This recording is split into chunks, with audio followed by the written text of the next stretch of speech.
Everyone run, it's the Power Broker's favorite fighting Frenchman! Batarak! Guest tonight for the Falcon and the Winter Soldier finale are a couple I am literally obsessed with. Their podcast centers around one man's elaborate scheme to get his wife into X-Men comics. And it's working? Emoji shrug? I think it is.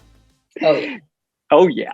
They do bomb-ass reviews of the X-Books, have even interviewed the creators and writers of the X-Men animated series, Eric and Julia Leewald. Their most recent episodes center around retcon wranglers such as Cable and Psylocke. They have an infectious energy.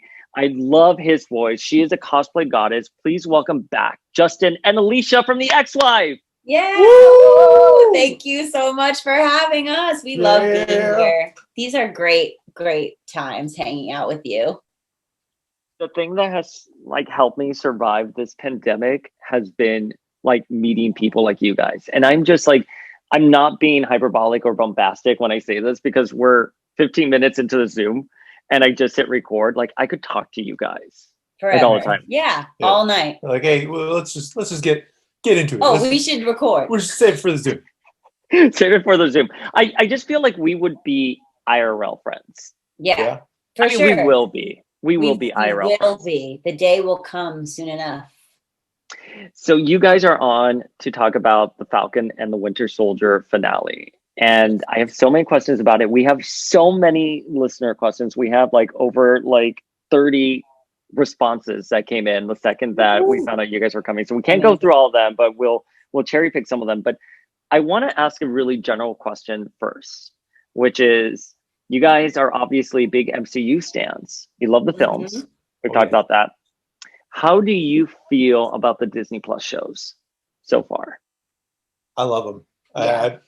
It's given me, I'm excited about other things, but it's something to be excited about every Friday night. It's like a mini movie drop each week. And I just feel like they're done so well. And they add the same excitement that I would get when I would go to a movie. It's in little chunks, this one big story broken up into tiny little pieces. Yeah, I love them too. And I really love the opportunity to get to know the characters a little bit better, right? Because in a movie, especially in a big team up movie where you have all the Avengers or something, there's so much going on that you only get little snippets of who the characters are outside of their superhero or supervillain selves. And so the opportunity to get to see them doing real world things and just being human beings on top of being their badass selves. I really enjoy that. Looking strong, John. Honestly, Bucky Barnes, please, I can't. I want to be best friends with him. He kind of gives me Nick Miller vibes, from New Girl, but oh my God, he does. But a little bit edgier, Yeah. But just kind of he might kill you, but then joke about it at the same time. But then he'll ask you what do you mean I need to wash my towel? My towel washes me, that kind of thing. I'm sorry. I love what you guys just said. First of all, I feel I'm oh my God, I want to join this conversation so much because I agree wholeheartedly with you guys. Because one of the surprising things for me with the Disney Plus shows have been exactly what you guys just epitomized, which is it's a very human. Yeah. And we don't get an opportunity to see Wanda be fully human in the Avengers movies. And same with Bucky. I mean, Bucky has just been very emo and tried to kill Steve, BFFs with Steve. There was a whole Stucky thing. Who knows? No sé qué. But I think I've walked away from these Disney Plus shows understanding all three of these characters the most. I mean, there are much more characters, obviously, but Captain America now, aka Falcon, and Winter Soldier and Scarlet Witch, I understand them now as humans. And I feel like I'm excited about them so much more than I was. Yeah. I always, the Captain America, the Winter Soldier is one of my favorite MCU movies. I was always really interested in these characters, but I feel like I got to know them more through this show and got to know their relationship. Bucky and Sam, they're friends because they were friends with the third guy, but now the third guy's not there. So they got to find out what are we to each other.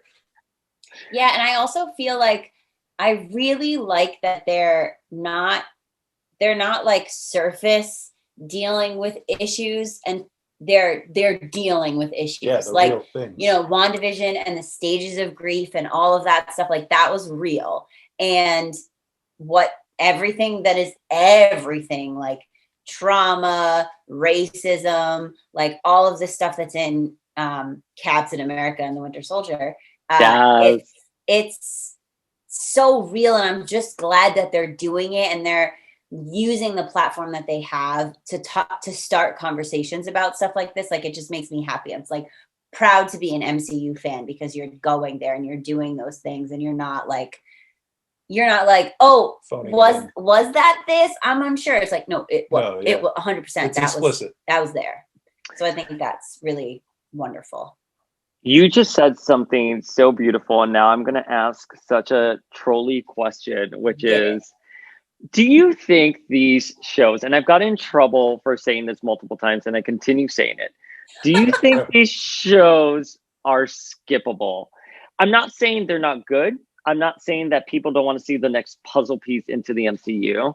But when I see Falcon and the Winter Soldier, at the end, I'm like, okay, he's now Captain America. We kind of already got that vibe at the end of Endgame. We didn't need it. It's a great character journey. I think we see so much about systemic racism and trauma. But in terms of like the larger piece, you can just go from Endgame to whatever Captain America 4 is going to be. And I'm curious for you guys' opinion on this. I feel like, and I loved WandaVision, but I felt like at the end of WandaVision, things were a lot more undone after they had been started. So yes, really the big change, Vision's still dead. The kids that came here are no longer here. Mm-hmm. Agatha got introduced and then got taken away. But with Captain America and the Winter Soldier, you have a main character that's gone through a big change. Actually, two main characters that have gone through big changes. And you've also introduced and really built up a lot of side characters through John Walker, through Baron Zemo, through Sharon Carter. And there's a lot more that if they pick that up in Captain America 4, that you're not going to know having not watched this. I feel like there's so much more embedded in the character arcs of this show. I feel like in the sense that if you were to watch Infinity War and Endgame and you hadn't really watched most of the MCU, you could kind of figure out what was going on, or you could let yourself go for the ride. But if you really want to understand all the character connections, I think you need to watch them. And I think it's just going to get more and more complex. Like, I think Loki, I feel like if you don't watch Loki, which, oh my God. How could you I'm so excited for Loki. What, like, I can't wait. I know. Who wouldn't watch Loki? Come on. I was talking about it today with a coworker. I just feel like Loki is going to take some of the cerebral magic messiness of WandaVision and all the action adventure of Captain America and the Winter Soldier and put it in one show. Like, I love Loki, and so I cannot wait for this show. I'm expecting it to be Christopher Nolan's take on the MCU. Like, I want it cerebral. I want it exactly what you just said, Justin. Yeah. And I can announce it here because this is the finale. We are going to be covering Loki, and our opening guest is going to be Demanda Martini. Nice. And she is going to be Lady Loki. Oh my God. That's incredible. I have two. Alicia, you're working on too many costumes. Alicia, you're working on too many costumes. Oh, wait. Alicia, are you working on too many costumes? You know, I spoke with Michelle Waffle recently, and she sort of teased something that you guys maybe plan. I don't know. I mean, we probably have something in the works that, you know, might surface at the beginning time of the summer. It's a little fiery. It's a little partnership. It's a little fiery. Yeah, that's what I'm gonna say. I'm looking at it right now. You just can't. Wait, I'm looking at the reflection in your frames in the background. You'll never. I can't see anything. You won't see it till you see it. But yeah, we are. I met Michelle through your book club, actually, and we became like super fast friends, and we just like started chatting one day, like joking around, like, hey, let's do this thing. And then we were like, yeah, we're gonna do this thing. Okay, we're doing this thing. And add it to the list. Now, add it to the list. But the only thing I will tell you is that for this particular thing, I generally like thrift and alter to make my cosplay costumes. And I am like making this one, like making it from scratch. And it has been interesting. Been a journey. It's been a journey. Wait, so Justin, are you involved in this project at all? I'm usually in the room just editing episodes and just trying to be emotionally encouraging in any way, shape, or form. But no, I am not. There was the question of, I think Michelle was like, "Does Justin cosplay?" And you said that when I make him something. Yeah, when I make him something. That was for the new X-Men team. I was like, because I called out Michelle on Instagram and I was like, Michelle, we need to get up on this team. We need to make this team. And then, so, maybe that'll be a thing one day, but that's not our big reveal. That'll be coming. Oh my God. I am so excited. And you're saying the beginning of June. What X event is happening at the beginning of June? Can't think of one. I said the beginning of summer. You said June. I mean, June happens to be the beginning of summer, but I'm just going on the record that you inferred that from me. Ooh, okay. Well, I can speak for all of gay X-Men Instagram that we are probably just going to be saying "Yes, Queen" at the beginning of summer. So, okay, we will wait and see. My next question for both of you is, so you've wrapped WandaVision, you watched WandaVision, and then we immediately jumped into Falcon and the Winter Soldier. Mm-hmm. What were your expectations going into Falcon and the Winter Soldier?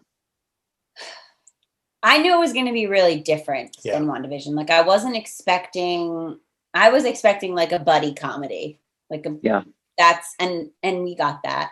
I was a little apprehensive because I didn't really connect to Sam as a character before this show. Like I was kind of like, oh, he's kind of arrogant. I don't really like him. And then I feel a little differently about him now, but I was like, for the first few episodes, I just called it the Winter Soldier. Like I was like, oh yeah, we're just going to watch the Winter Soldier. Like I didn't call it the Falcon and the Winter Soldier. And I was actually talking to a friend of mine. She does my hair and she was like, yeah, we call it the Bucky show at my house. But I was excited, but I just knew it was going to be a completely different thing than WandaVision. No. Yeah, and honestly, I was excited about that because WandaVision was so different from anything else that had come before it. And I thought, setting the bar low, because I always want to set the bar low when I go into a new show. Sure, of course. Because, I won't be disappointed and I'll be pleasantly surprised, which I was throughout this. I was thinking MCU classic. This is the stuff that got you into, like I mentioned, I love Captain America and the Winter Soldier, the movie. I wasn't expecting it to be at that level. I don't think that I don't know that it was at that level, but I think that it definitely was in that ballpark. I also went into it telling myself that I was not going to go down the TikTok rabbit hole this time. As a person who's a MCU, like huge MCU fan, but doesn't know a lot about the comics, like WandaVision, right? I was deep into X fans and X comics. So I had all that like coming at me, everybody's ideas, everybody's theories.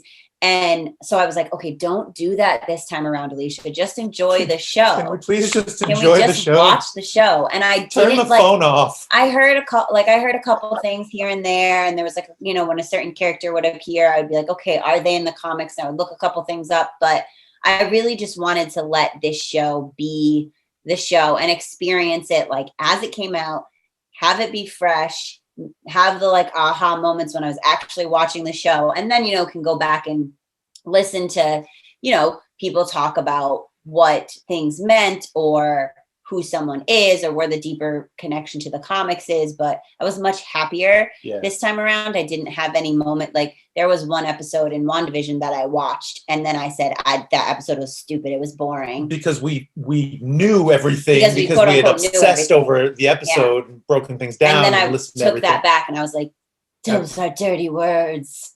WandaVision was such an emotional journey. I mean, it was like Lost. It was like Battlestar Galactica. It was just like watching like Downton Abbey. And like I felt like we were all watching as a community, and emotions were so high that exactly what you just said. When Falcon and the Winter Soldier came, I was like, I just want to enjoy this. Yeah. But I also feel like Falcon and the Winter Soldier, like every episode was so full. Like I didn't feel like it had slower moments, but I felt like so much more happened in every episode of Falcon and the Winter Soldier than happened in WandaVision. Yeah. Well, because I also feel like there were more stories, you know, whereas WandaVision was just following really Wanda and Vision's story with a little bit of sword in the outside, but there were so many threads in this. Going into the last episode, I was like, how are they ever gonna do it? They have so many threads. How can they do it? They'll never do it satisfyingly. I do feel the ending for both WandaVision and Falcon and the Winter Soldier were a bit easy, but we'll get into that when you guys recap the episode, because there's two of you and one of me. So I'm just gonna say yes the entire time.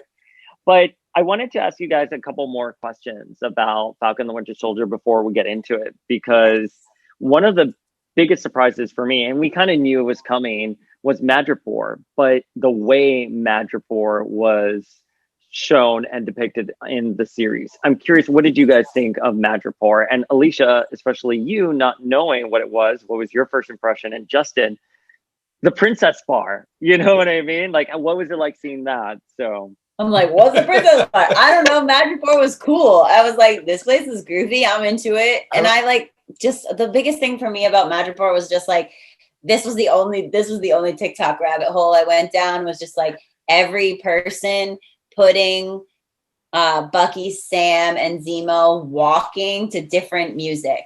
Like that song, like, I want to see walk, walk, walk, walk. Like I was like, yeah, walk, walk, walk. Like that was, for me, Madripoor was like, this place is groovy and Zemo is dancing and I'm into it. But like, other than that, I was like, he was like, oh yeah, this is an X-Men thing. I was like, cool. I remember when the first time you were like, Madripoor? What's Madripoor? Should I know this? What are you going to tell? Are you going to tell me about it?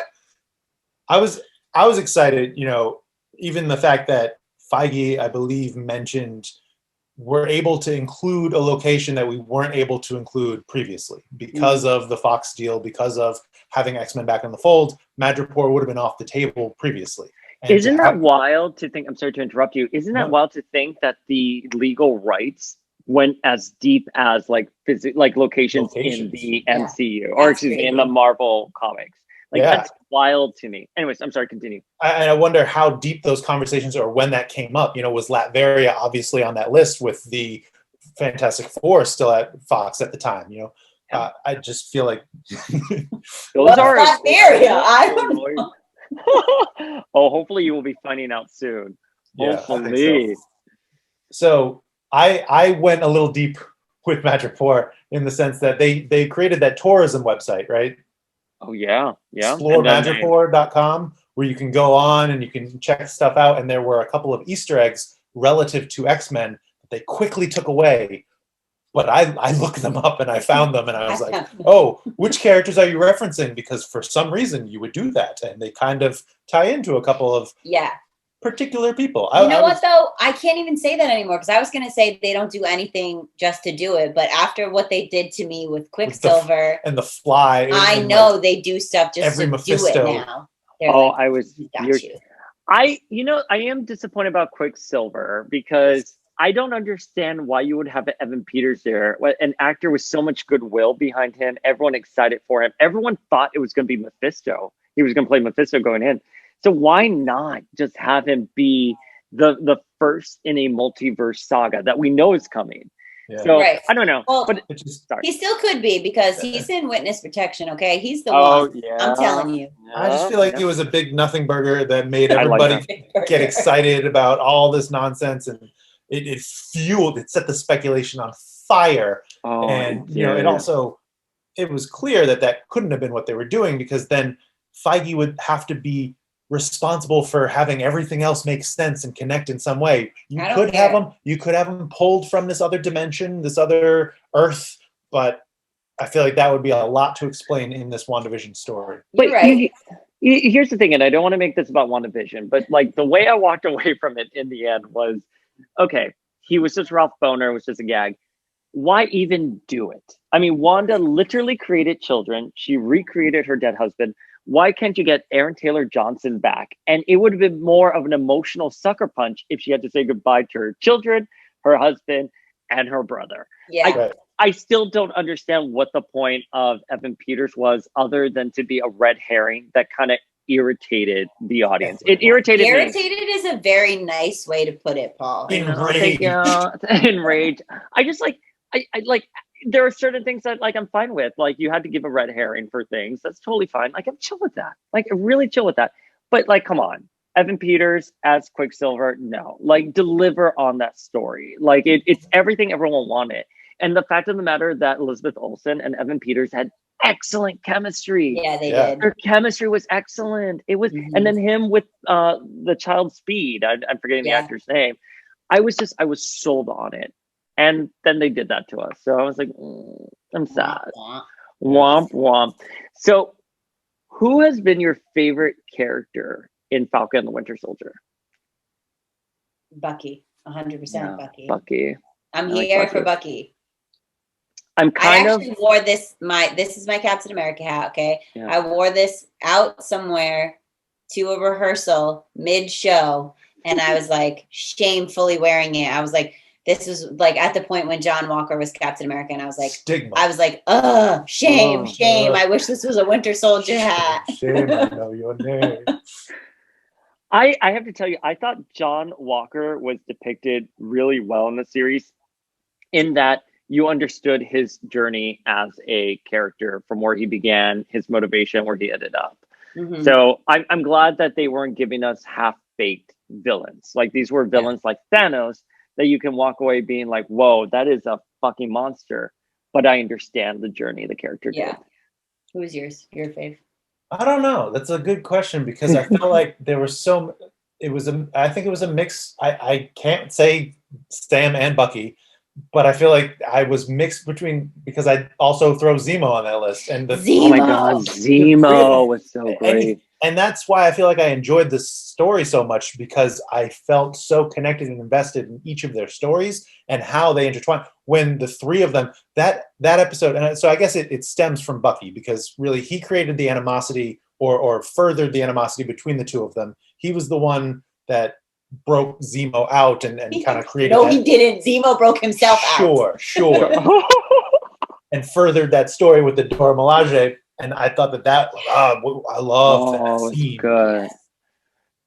I feel like there was so much that each character brought that I couldn't say that I was one character that really drove me. And you know, as we were watching this final episode, each of their stories concluded in various ways of satisfaction and ways that kind of, that's why I'm choosing my words very specifically. I'm shaking my head over here. There were some that were a little flatter than others in terms of how much was resolved, and I will agree with that. But I just felt like this changed how I saw Sam and Zemo, but I was already a big fan of Bucky. So I feel like I put all three on a list of, you know, we're all getting in the car and nobody's pushing their seat.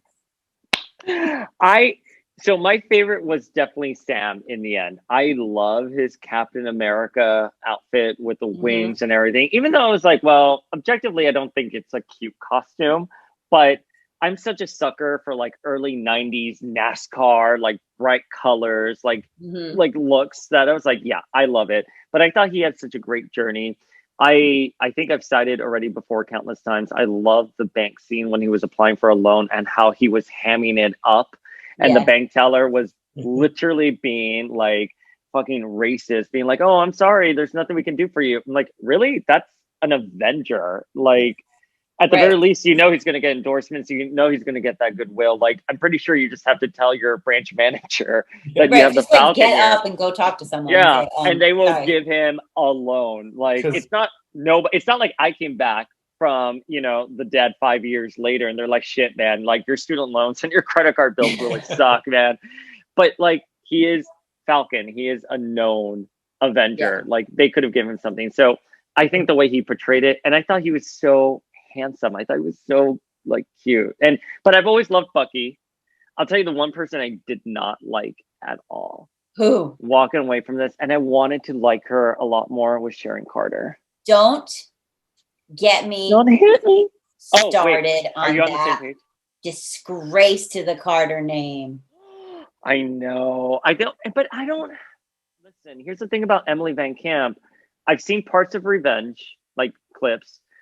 I knew she was on Brothers and Sisters. I love Everwood. I loved her in Everwood.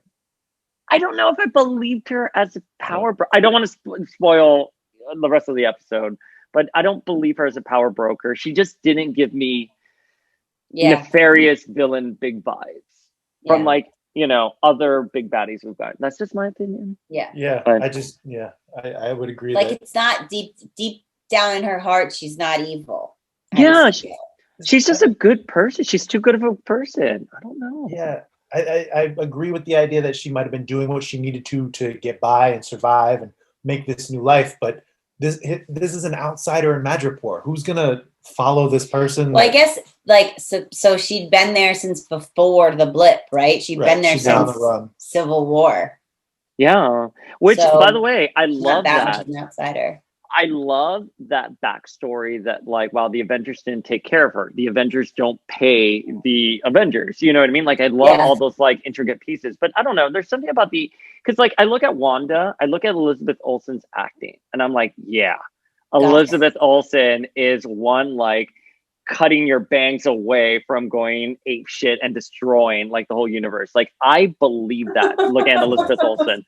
With Emily Van Camp, I'm like, I don't know if I believe you're nefarious. Like, I don't know. It's like you stole something from Pier 1 and now all of a sudden you're a bad girl. I'm like, I don't know. But that being said, I love Sharon Carter as a character. I got more nefarious vibes from Val in the 2 short scenes that she was there.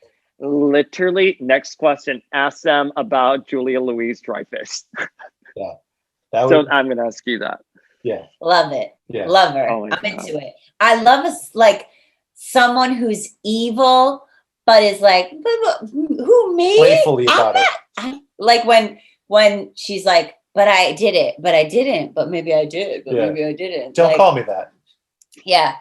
I mean, I don't know much about, I've heard little things about her comic life, but just the actress and the impact that she made in the 2 short scenes that she had was incredible. Like she was a stamp. She was like, I wasn't in this show very much, but I was in this show. Like you don't walk away from the show forgetting about her, being like, oh yeah, she was there. Tessa Valentina de Fontaine. I honestly did not know her character until I Wikipedia'd it like later that night. Like obviously like I kind of got it like when she said her name, like, oh yeah, I've heard about that before, but it really wasn't until later that night when I couldn't sleep that I was like, who does she play again? So I'm happy. I think the big rumor is right now that Marvel has big plans for her. I say bring it on. I'm excited for it. Yeah. So in the end, what did you guys think of Falcon and the Winter Soldier as a whole? As a whole, I very much enjoyed it. Yeah. I thought the pacing of it was really great. You know, in general, I really liked the emotional human connections of the characters. Every episode felt really full to me and satisfying and like a mini movie. Yeah. Like every episode had a full arc. I agree so much on that. Especially like the fight scenes and everything. I felt this was very MCU. Yeah. Yeah, every episode felt complete in that it furthered things, intertwined things a little bit more, and gave you a healthy balance of character exposition, action, a mixture of all the things that you're looking for, a little bit of comedy. I just feel like as a whole, it was great. We watched it again over the past week just to get ready for the finale. And honestly, I'm glad that they're open to the lengths of these shows. Where WandaVision was, 9 episodes at various lengths, 6 episodes more at like an hour long each time. I wanted more story. And if that's the feeling, that's a good feeling. Leave them wanting more, leave them asking questions, leave them thinking about it further. that means they did their job well. Yeah, I agree wholeheartedly with that.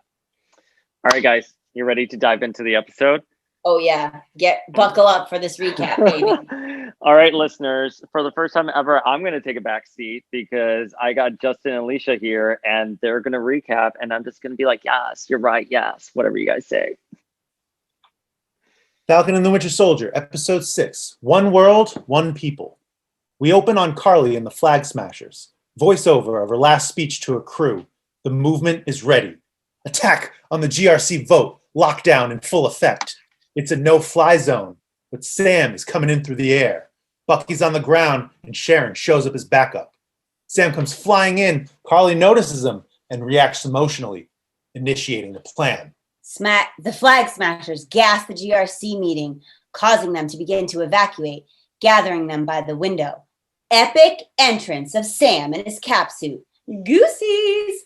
Everyone run, it's the Power Broker's favorite fighting Frenchman! Batarak! He and Sam fight while Bucky and Sharon try to stop the GRC from evacuating. Bucky and Carly have a heart-to-heart, but it's a distraction. The GRC members are locked into their escape vehicles. Bucky takes off after the vehicles while Sharon takes one out with a mercury vapor. Sam is still fighting and kind of getting his ass kicked. A chopper is about to take off. Sam calls on Bucky, but flying's not his thing. We get another epic shot of Sam throwing his shield out the window, diving for it to go after the chopper. Au revoir. Sam uses Red Wing's facial recognition to detect if anyone in the chopper has flight training. Carly pushes her friends to the limit by saying that they'll kill the hostages, that it doesn't matter if they die. They hesitate to say one people to her one world. Sam saves the NYPD helicopter. Insert another epic shot, this time of his new wings creating a shield on the bridge. The Flag Smashers create a barrier and hijack the evacuation vehicles. But then Bucky dive bombs in with his motorcycle. Flying is his thing.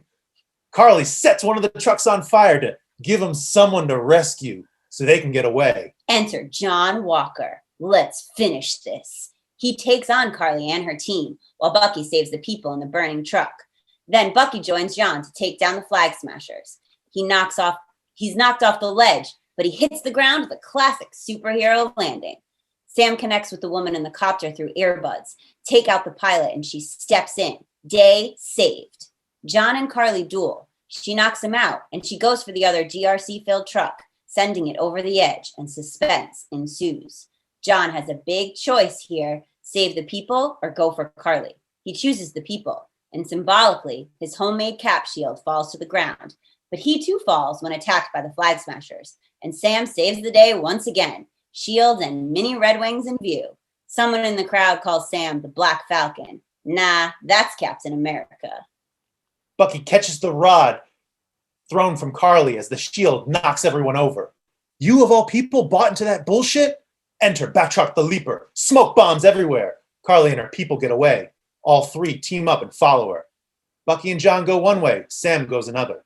And it's a plot twist. Sharon comes in face to face with Carly. And wait, she's the power broker? Called it. The Leaper returns to charge 4 times the amount to kill Carly. But whoops, Sharon is not about to be blackmailed, and she kills him, but gets shot in the process. Enter Sam, called over by the gunshots. He and Carly battle it out, even though he insists for a long while that he's not there to fight her, only to reason with her and show off his cool jumps. He gets knocked down and kind of has a missed opportunity to say, I could do this all day. Sneaky, sneaky Bucky on the outside uses the app to lure the rest of the Flag Smasher team to the cops. Mercy bears richer fruits than strict justice. A great Lincoln quote, but not when John says it. The struggle between Sam and Carly continues. He's down, and she's about to shoot him when Sharon comes out from behind and takes her out. Sam and Carly have a moment where she apologizes for what she has become, then dies.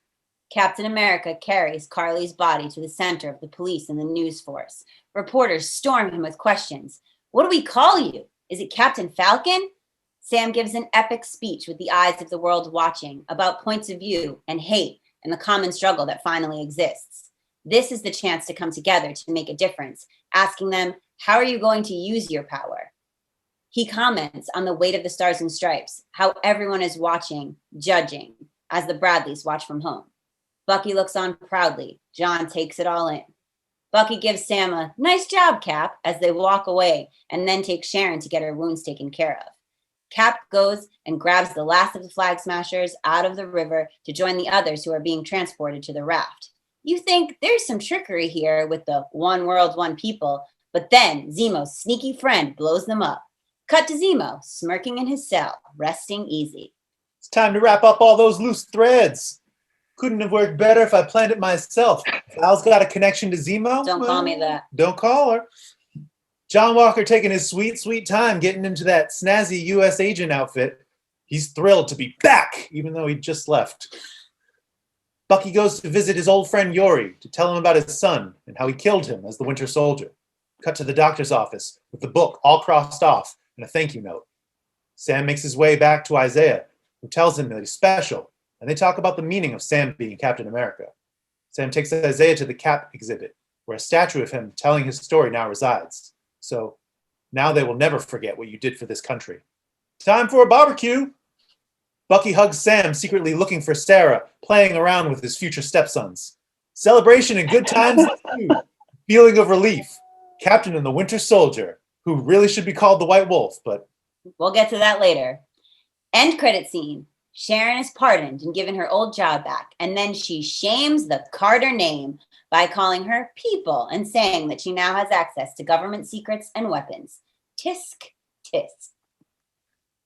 Guys, what was that? What was our recap? I don't think anyone in the history of Power of X-Men has ever given a recap like that. I mean... Thank you. We had a lot of fun doing that. We may have practiced it a few times. We may have rehearsed. We're theater people, Paul. I know you are, and I don't know how do I follow that? I can't follow that. Okay, how about this? I'm going to throw it to you guys about Sharon Carter, because I know, Alicia, Peggy Carter is one of your favorites. So she's shamed the family name. Yeah. How do you feel about her at the end of this? Okay, so first I knew it. I knew it from the very beginning. Too many clues. I was like, she's the bow broker. Like same. Agreed. Okay. So it was obvious. I agree. Right. They were like, here, we're dangling this. If you missed it, what's wrong with you? Yeah. But it's shameful. It's like, okay, I understand that you felt lost and no one was taking care of you and you needed to make your way in the world, but like you chose to make super soldiers. You used to work for S.H.I.E.L.D. Like you knew what was up. You chose to be the one to recreate the serum. Like the choices that she made, I was just like, what do you do? Like, this is not how Carter acts. This is not how Carter does the thing. This is not how Carter solves problems.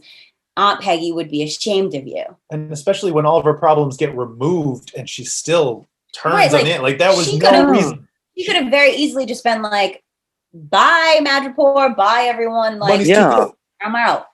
Yeah, or just say Madripoor and be like, no, I'm not going back to the agency that turned their back on me. Now, help me out here, though, because I feel like the later part of the episode when they were wrapping things up was a little too convenient and easy, kind of like with WandaVision, where they're like, oh, we hate you, Wanda. And it's like, oh, everyone hates me, goodbye. I'm like, you physically and emotionally, like, assaulted these people. Like, Sarah's gonna fucking sue you, Wanda. Like, so what happened here with Sharon? Did Cap use his strings or his connections to get her pardoned finally? Like, was Sam true to his word? That's what happened. That's a through line there. Yeah, I mean, so. He says something like follow up with. He says something like, "I didn't forget my promise" or something like that. Right before that all wraps up. Gotcha. And just the fact that it was the same people that had talked to him in that public, news camera scene.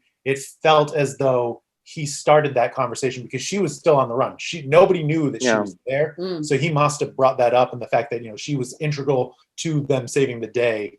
And I did think it was a little bit messy. Like, so Sam is in Bucky's ear, right? And he says, I called in backup.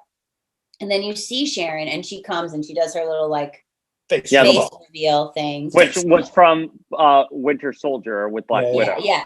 So she does that, but then Sam says, "Oh, is that do I hear Sharon?" And then she's like, "Yeah, I thought I'd show up and whatever." And so it's like it kind of sounds conflicting. Like it sounds a little bit like they're saying Sam called her to come, but then it also sounds like she's saying, "I just happened to be here."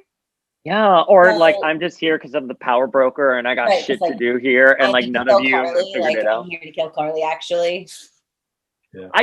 I was thrown off by that with Sharon just because like I think what you guys have said so eloquently, she has disgraced the Carter name.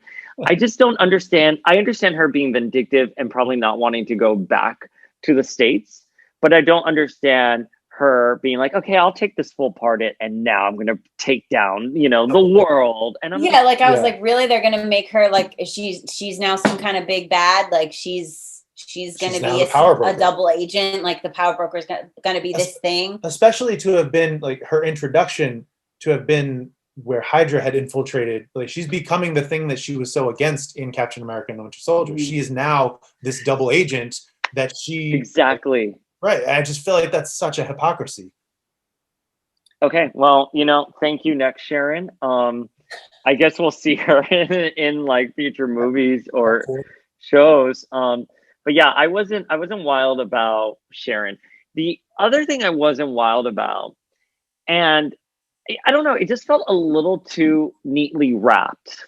Like I was saying before, was, when Bucky goes to tell the gentleman, like, hey, I was the one who killed your father. And then he walks away and he, crosses the name off on his list, gives it to the psychologist. And then he goes by the bar again, restaurant, and he sees the old man laughing with the girl who was going to be his date. Yeah. And I was just like, that's a little too clean. Like, if you come into my house and you tell me you murdered my son, like, that's not I'm not going to go out the next day and be happy. I get it. It's a passage of time.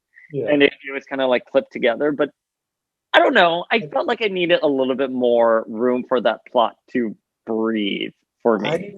I needed more as an audience member, and I feel like they needed more as a conversation. Yeah, there had to have been more of that conversation. I would have rather them had a deeper conversation and not have seen him at the bar happy afterwards. Like take those like whatever, that minute of time and put dialogue in there, because even just the way like you could, and I'm wondering like how much of this scene got cut, because the way that like Bucky looks at him when he says, I didn't have a choice.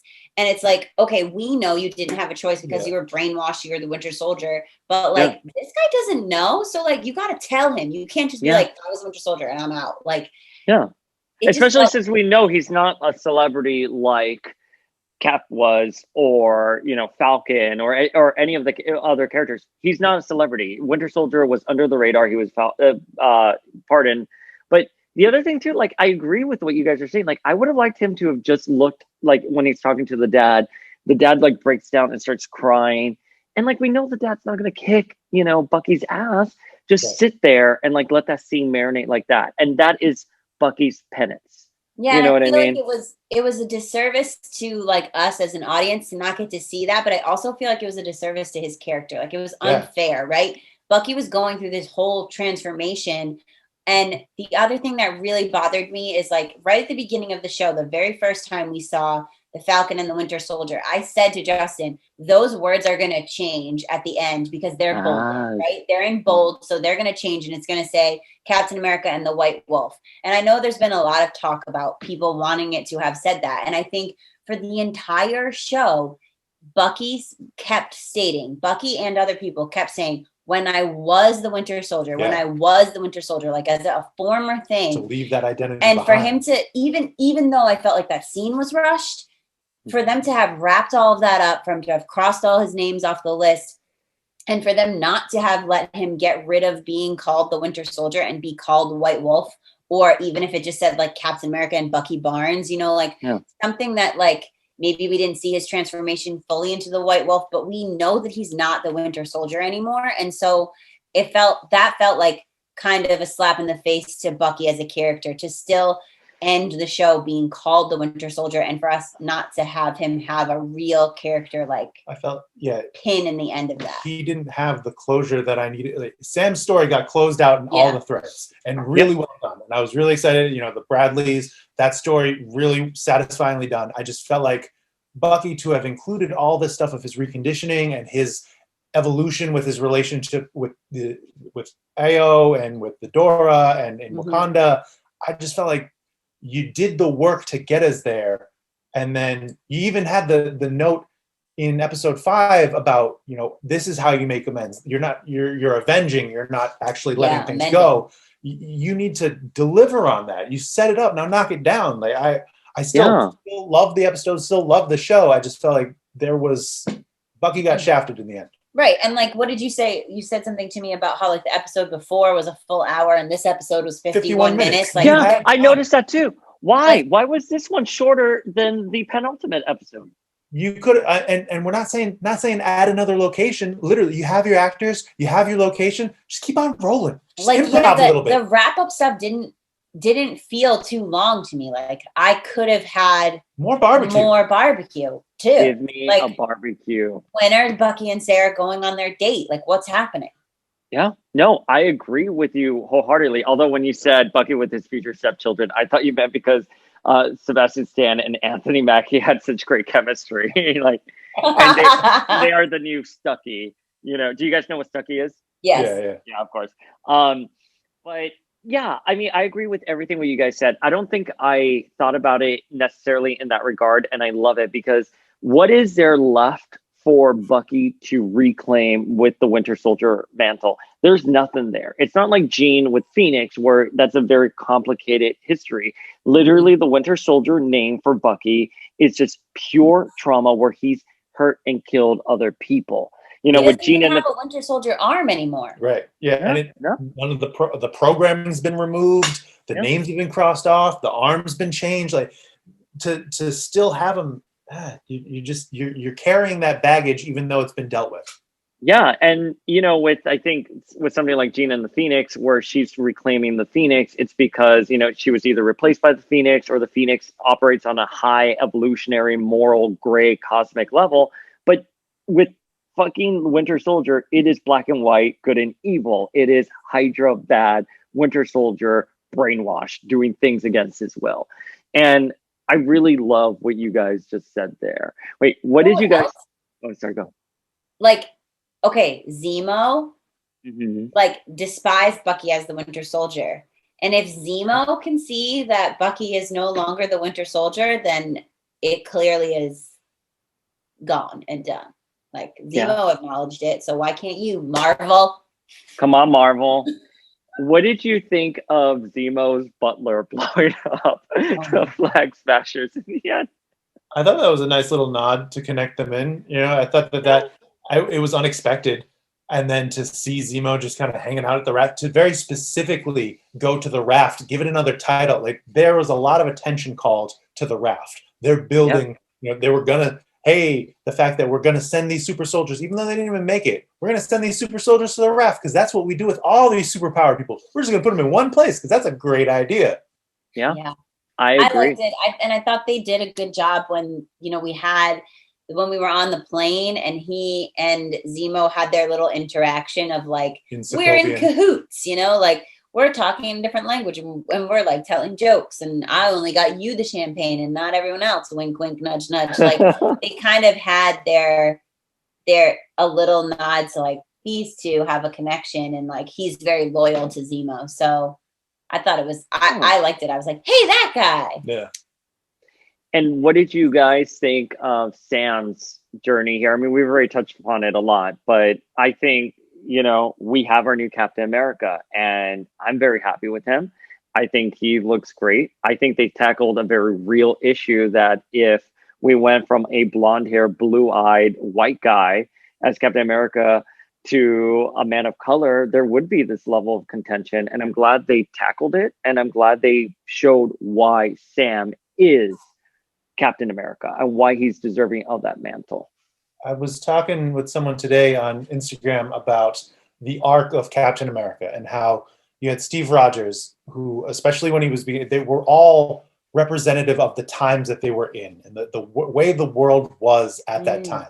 When Steve was made into Captain America, it was optimism. It was the greatest generation. You know, it was doing things for the good of the country. When he started to turn in the Winter Soldier, he started to realize that's a lie. There's deep seediness under the underbelly.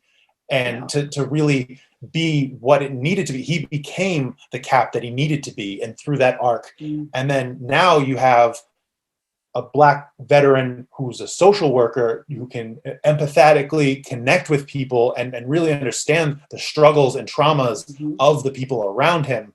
That's the America that's the people that we need to represent the America that we're in today. And I just feel like each one represents a different touch point in where they are in that journey of the mantle of Captain America. Yeah. That is so well like put, Justin, by the way. Amazing. So well put. Like, great job, babe. Great job. My only shout out to Josh.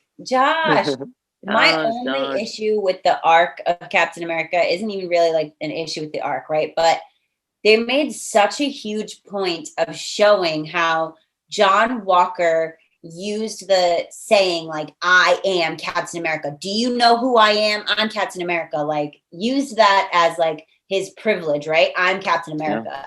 And I just wish that in the scene when Sam smashes through the window, like I just feel like they didn't need the dialogue of someone saying, who are you? And him saying, I'm Captain America. I would have just preferred to wait until it was the scene on the bridge when someone said, that's the Black Falcon. Nah, that's Captain America. Because that idea of just embodying the role because you know it's the right thing to do and not for the glory of the name is, I feel like, part of what makes Captain America, right? Captain America is he's representing the people. He's here for the people. He's not here to be Captain America. That for me is one of the biggest differences between Steve Rogers and Tony Stark. Like, Tony Stark is flashy and he's like, I am Iron Man. Look at me, I'm Iron Man. Yeah. And Steve Rogers like, I'm here to do my job. I'm Steve Rogers. I am Steve Rogers, right? I am Groot. I am Groot. I am Steve Rogers. He doesn't say I am Captain America. So that was the only thing for me that I just really wish they didn't have Sam say, I'm Captain America. Like, which to just play it for I loved the joke. I thought he was on the moon. You know, I loved that joke. But you could have done the same. You could have done the same thing. He could have bursted in, and that guy could have said, I thought Captain America was on the moon. Like, you didn't need him to say, who are you? I'm Captain America.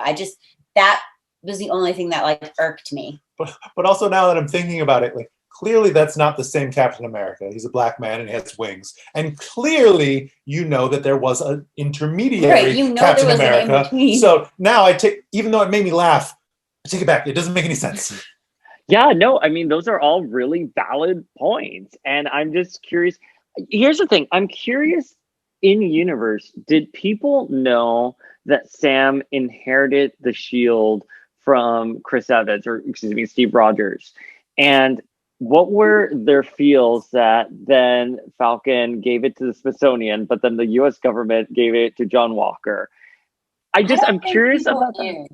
I don't think people knew. But he publicly gave the shield in episode 1. I think they knew that Sam gave it, right? Yeah. But I don't think that they knew before he gave it that Steve gave it to him. Gave it to him as that like his successor. Private moment. But at the same time, Jimmy Woo in WandaVision having intimate details about the Endgame battle and what had happened. It was unclear as to what was public knowledge and what wasn't.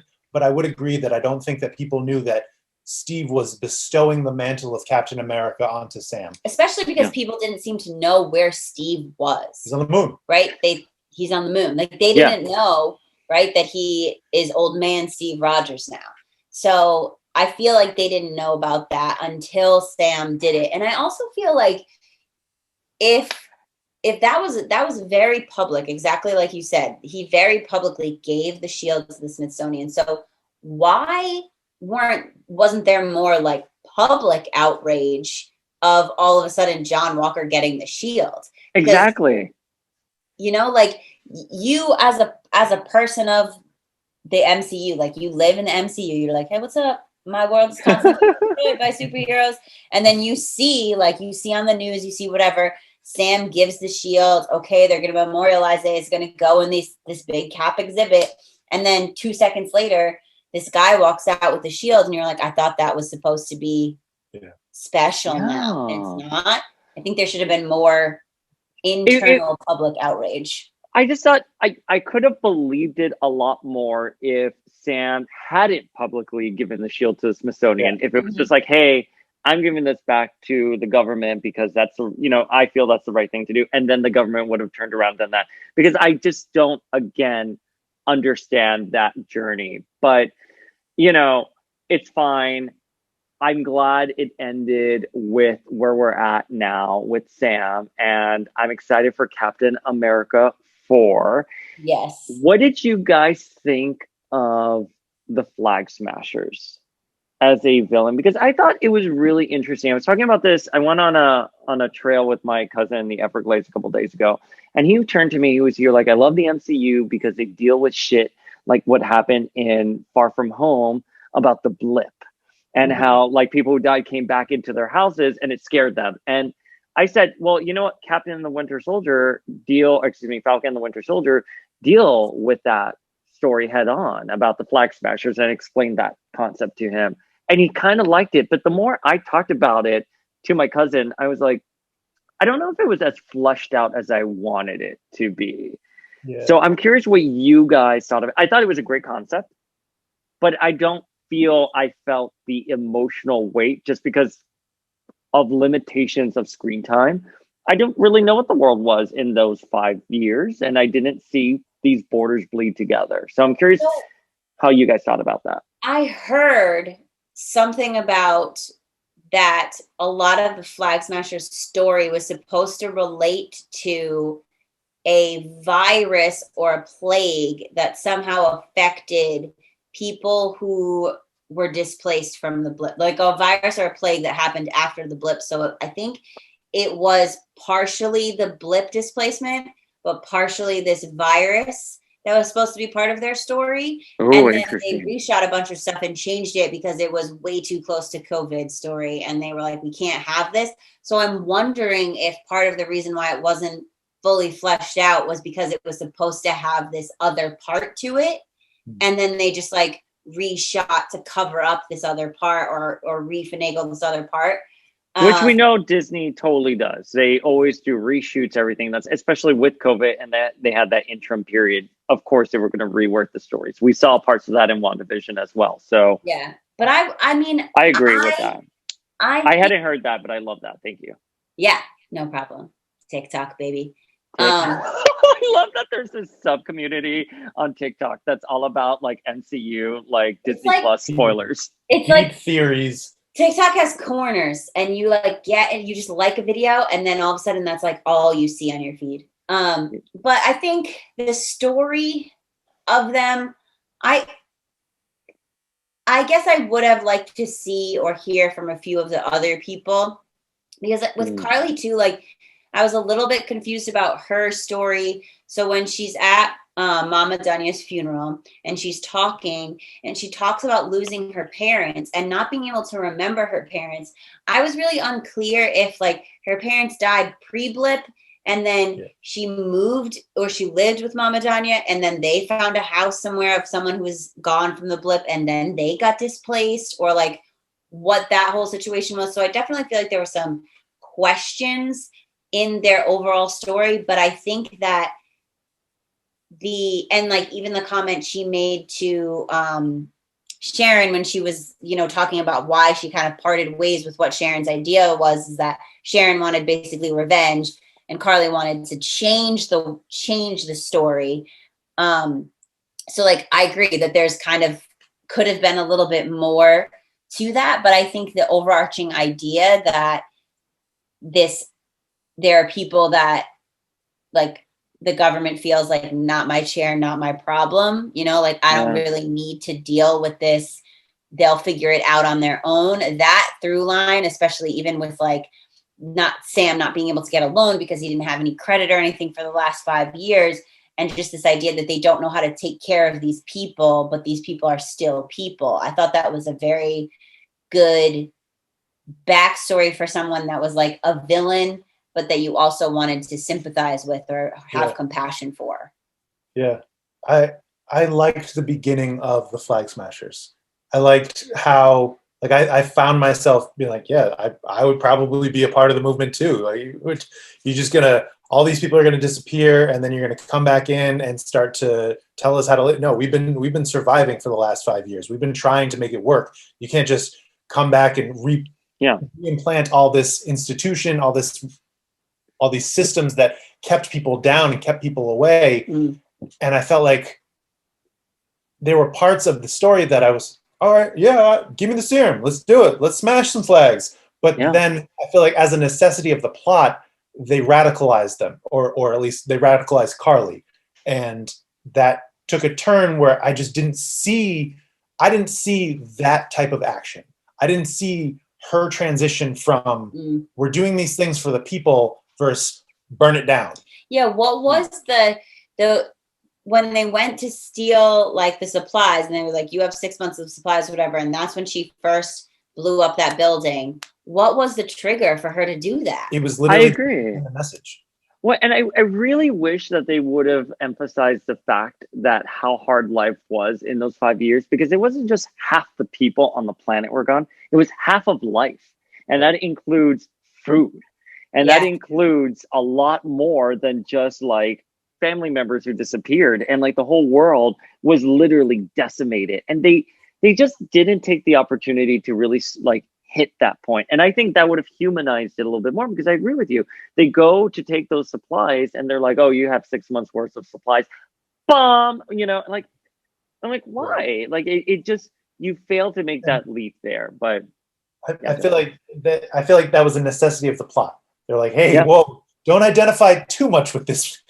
One world, one people is great in theory, not in practice. Sorry. I think maybe they were trying to say that because of her starting to talk to Sam, and this idea that like she started to connect to Sam, and then John came in and she was like, oh, this is all a trap. Like maybe that was supposed to be the trigger. That was the turning point. That was like, oh, these people are like placating me, and the only way to actually prove to them that I'm serious is to like take it to the next level. But I just didn't feel like there was enough of a incident to take it to that place.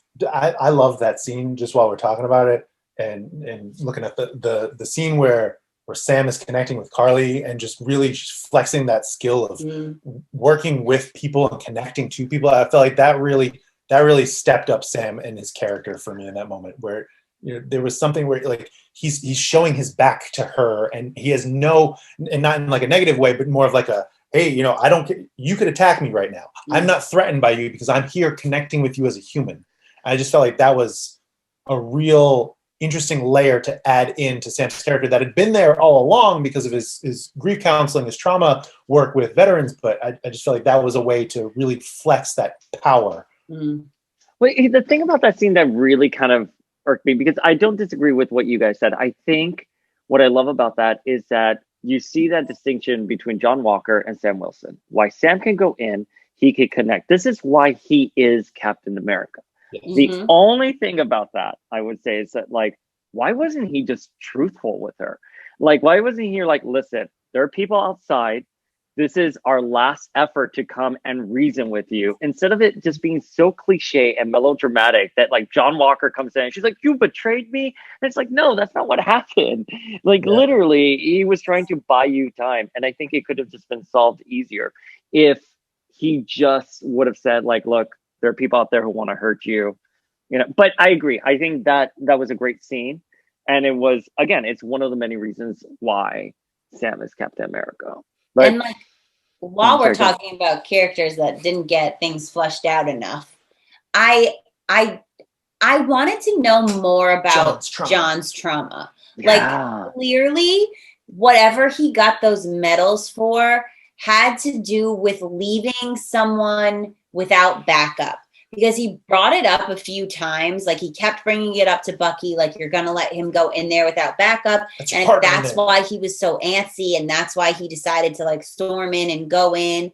And that's why he was so triggered when Lamar died. Like, I just feel like in order for me to have, not that I really wanted to empathize with John Walker, but like, that wasn't his role though. Right. But I just feel like he was super traumatized. He was triggered. He went all off the deep end. And then he got even more mad and then made his suit. And then after he made his suit and he like got to fight side by side with Sam and Bucky, he's fine. And then he was fine. Like he was fine. And I was like, I need to know a little bit more about his trauma. And I also want to know why he came at Sam and Sam was like, this is what I do. And John was like, yeah, I know those soldiers and this is why you shouldn't go in there. I was like, what are you trying to say?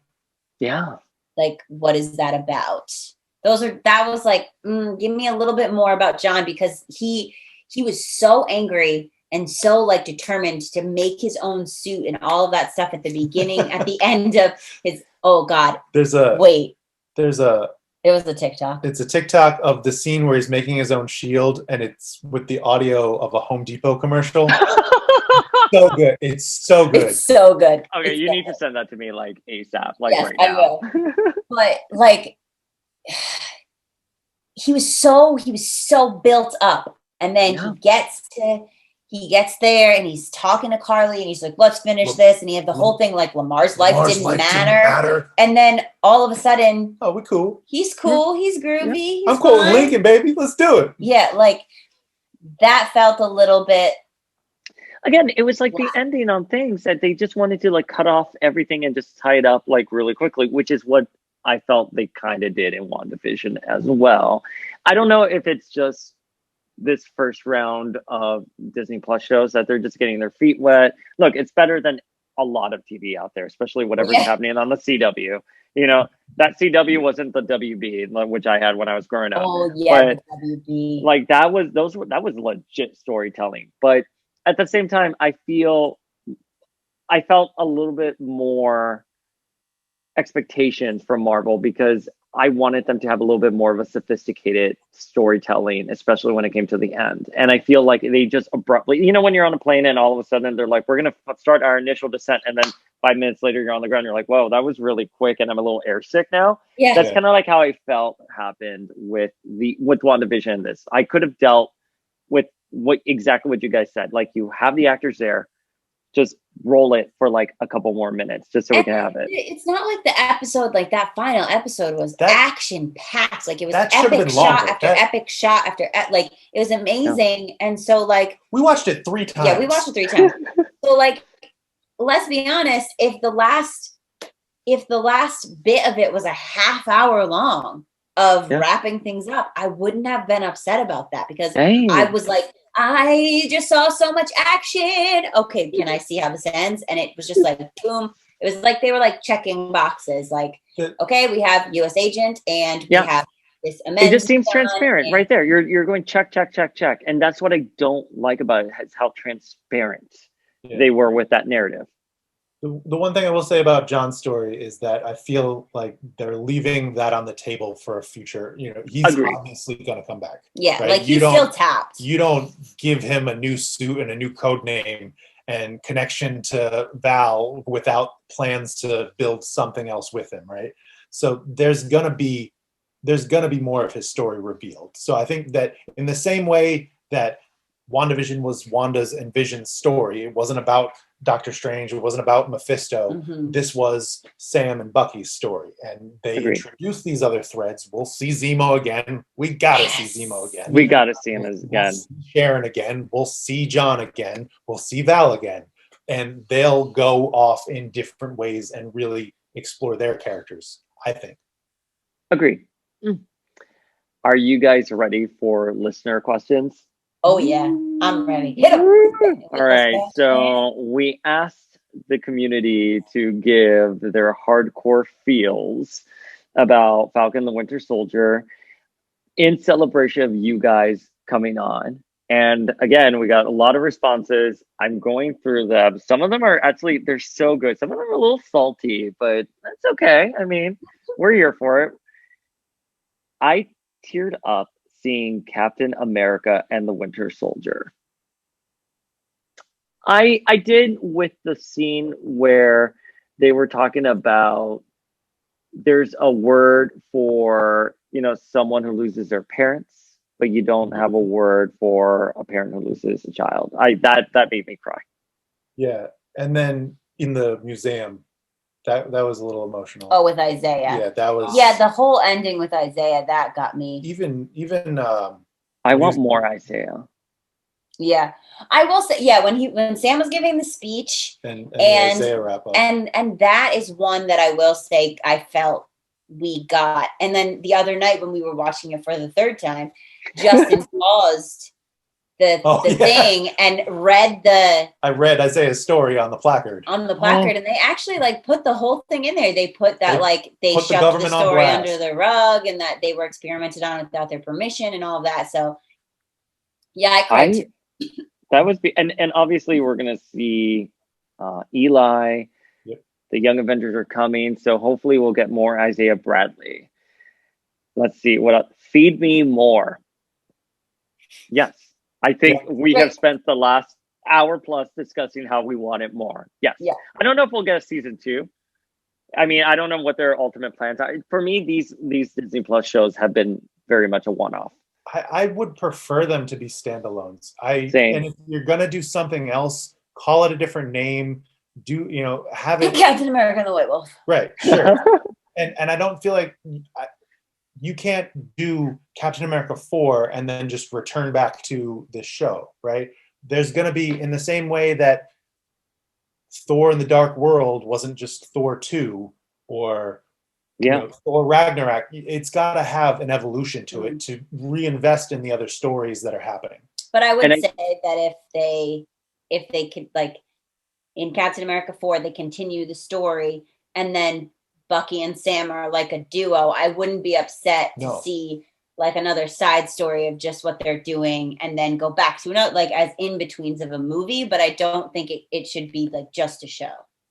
Agreed. And I think what you said, Justin, was really smart about MCU content is all about evolution.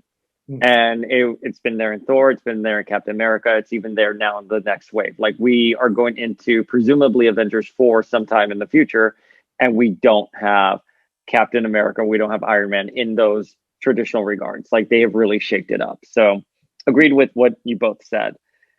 I didn't like the show. Too boring, dull, and not enough action. What? Did you watch the same show? I disagree. Look, I think there were parts that were boring and dull. I'm not gonna. I've said that before, but I don't think it was lacking in action. Yeah, I feel like that.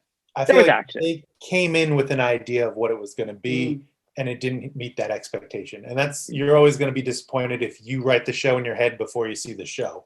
You just got to experience it how it's happening, because, like we've been talking about, these are vehicles for character development, and this delivered solid action sequences in every episode. Yeah, and if you think about it, if it was a 6-hour movie, the ratio of action to character development, there were slower moments. That's a really great point, Alicia. Thank you. But there were. Thank you, darling. You're welcome. Tell me what you and Michelle are doing now.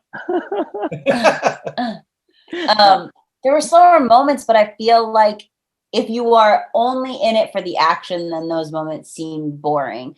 But if you're in it for the story of these two characters, then you don't mind watching Sam and Bucky do a montage of fixing a boat and That's like when my dad watches TV. When my dad watches TV, he's watching The Walking Dead for zombies to kill humans and for humans to fight zombies. He's not watching the character development in the story. And that's what my mom is reacting to. And you just have to know that these stories are a balance of those two, and they're both feeding the larger story. They're both advancing things. Could there have been more action? Of course. Always. But I feel like that would have sacrificed a lot of the solid character development. At the end of these 6 episodes, Bucky and Sam are friends. They're team. They're coworkers. And it makes the the battles, right, so much more satisfying when you have the things that lead up to them. Because if every single episode was just action for an hour, you would maybe feel a little like sensory overload, and then also feel like every episode was the same. Yeah, I agree. And I know they've been talking about, oh my God, I'm totally forgetting who the director was, who was at an airport. And he said he was watching someone who was watching a Marvel movie, and all they did was fast forward to the action sequences. And that's why a lot of the Marvel shows are successful, or movies are successful. But I think exactly what both of you just said. You have to have character development. Justin, you look like you want to say something. I will say I've seen Endgame multiple times, but there have been times where I've just watched the last hour, where I just watched that final battle, because that shit was bananas. Yes, we have this really awesome, like, just a small side note. We have this really awesome image that I got at Rhode Island Comic Con. It's holographic. It's like hanging up right there. So it's like, do you want to move your camera around? Let me see your room. Everything in your room, please. Oh no. dirty sneak. Do you see what I did? Almost did it. I know. It's like Cap is standing there, Steve Roger Cap. He's standing there, and it's like the background, and then it's a holographic image. So if you move, the circles appear, and then all the people come out. Yeah. So it's like he's alone, and then if you move, everyone appears. Gradually it's like shows you three. Sometimes I'll just stand in the room and like, no Avengers, assemble, Avengers assemble. I love that. Wait, here's another statement. The finale just did not stick the landing, and that character being a villain makes no sense. Sharon, I'm sure. Sharon, yeah. It's kind of what we've been talking about. Yeah, I agree. I would have liked a little bit more on Sharon. A lot of questions about Sharon here. A lot of people are like, I really wish we would have gone backstory on Sharon. Another person said, I love the series so much. However, curious about Sharon. Confused emoji. Which is interesting that, we're talking about wanting more story about Madripoor, more story about Sharon, more story about the Blip, more story about John, and then you have other people reacting that there wasn't enough action. Like that. How do you balance that? How do you find something that really connects with everybody? Because there's going to be parts of it, depending on what you're there for. Madripoor just needs its own show. Yeah, I agree with you. I think Madripoor needs its own show. And, if this was like the early 2000s, I would have been like, we could have gotten some webisodes with Sharon in Madripoor, and that would have sort of sealed the deal for us. But here's an interesting... Put out some IGTV videos. Come on, let's do it. Here's an interesting one. The leader of the Flag Smashers was miscast. I also didn't like her in the Star Wars Solo movie. Also, we are all mutants. Or, I'm sorry, we're the mutants. I don't know if I thought she was miscast. I really liked her. And Flink actually said many, many moons ago that was his pick for an MCU Jean Grey. And after seeing her in this, I was like, she's a natural redhead, as Flink said. And I think she does have really great emotional vulnerability. And you can see she feels more like a villain to me than Sharon did. Yeah, I would agree with that. I really liked her. I mean, I felt like her role, first of all, her role in Solo was not very large. Like, it was. I didn't see Solo at the end. It's okay. You didn't miss anything. Okay, it's fine. I actually probably lie and say I've seen Solo, but I have not. So that's okay. Just the FYI. He's living his best life and he gets in trouble. But I mean, I really liked her. I don't know that I really liked her. I thought she did the role well. I wasn't like in my list of characters. It wasn't. She didn't make that list, right? Yeah. And I think she did the role. I believed her in her cause. I felt like she connected with people emotionally, but at the same time looked awesome fighting in the sequences. And really, with the mask and everything. Yeah. But side question, where did she get her combat training? Was she a gymnast in her early years? That's what we're talking about. Like, her and John Walker are matched because they both have the super soldier serum. However, John Walker has military training, and she's like 16, or however old she is. I don't know how old she is, but I was just curious, how did that work there, and where did she get that training? Because she really like performed some awesome feats. Like, again, it's like in Buffy when the vampires come out of the grave, and all of a sudden they all know how to do martial arts, and you're like, where'd you learn how to do that? Where do you learn how to do that? Is that an innate ability that comes? So I was curious. Again, I think this is a concept of she was really well casted, great actor. They could have poured some more backstory in her and fleshed her out a little bit more. Exactly what you just said, right? Like you said, she's 16, or I don't know how old she is. That's why I liked her, but I feel like that kept kind of get glossed over, was the fact that she was a teenager. Like she was young. And so she looked young.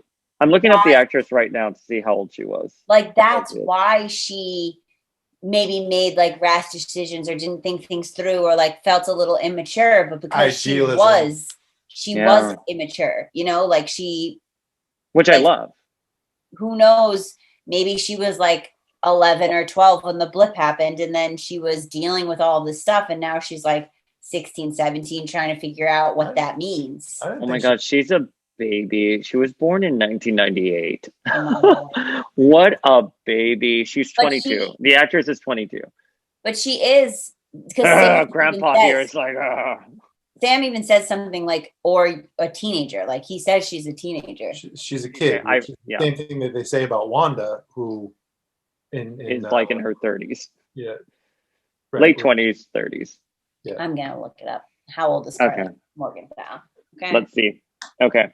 So Mackie gives us the Captain America I felt we needed, which is exactly what you guys just said, but had no idea how it was or how it would look. And can we talk about Val? I mean, Madame Hydra for a hit second, and Evil Sharon, I called it Power Broker. Yeah. I mean, I agree with all that. I think Julia Louis-Dreyfus stole the scenes. I thought she was great. I hope, there is a bigger plan, as it's rumored, for her in the MCU, because she's awesome.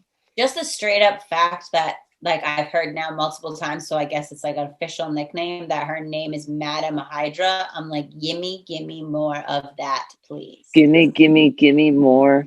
Also, Carly is 19 years old. She's 19. Okay. 19. Yeah. And that's more that I believe. And I totally agree with Val. And just the little bit that we got was enough to be like, oh, there's more. I was listening to Legion on Zoom, and they were talking about how apparently she was supposed to appear in Black Widow, or may appear in Black Widow. And I don't know if that's true or where they had read that, but because Black Widow got pushed, that they now had to, is she going to be kind of this other Nick Fury building these? The countdown into it. So I think that was also, I don't know if it was Val specifically, but the reason why the big rumor was that they were holding off on Falcon the Winter Soldier was because they wanted Black Widow to go first. Right. Because it would tie in some way, shape, or form. Dude, I love Legion on Zoom as well. You guys in Legion on Zoom are probably the first podcasters I met. And I love your shows. I love all of your shows. So that's all the listener questions I'm going to tackle right now, because a lot of it is sort of everything we've already covered, unless we can continue going on. Boring. She was annoying. I'm satisfied. Stucky forever. So, guys, thank you so much for sitting down and talking about the finale of Falcon the Winter Soldier. Where can the folks at home find you guys? You can find us all over the internet, Facebook, Instagram, Twitter, at The Ex-Wife Podcast, which is XWIFE, not former wife, X as in X-Men. You can also find us at theexwifepodcast.com. And that's it. Those are the places. You can email us at theexwifepodcast@gmail.com. Yeah, we're on all the podcast apps. And, listen to us wherever you get wherever you get your podcasts. And can I just say, I've seen your website before because I've clicked on it and I've just been like, oh yeah, you guys have a podcast website, but your podcast website is legit great and is thorough, and you break down all of your episodes, you include images. It is worth checking out, listeners. So hit up the xwifepodcast.com. Props It's to an Justin experience. for that. Props, Justin. Woo! All right, guys. I am the Uncanny Dayspring, signing off.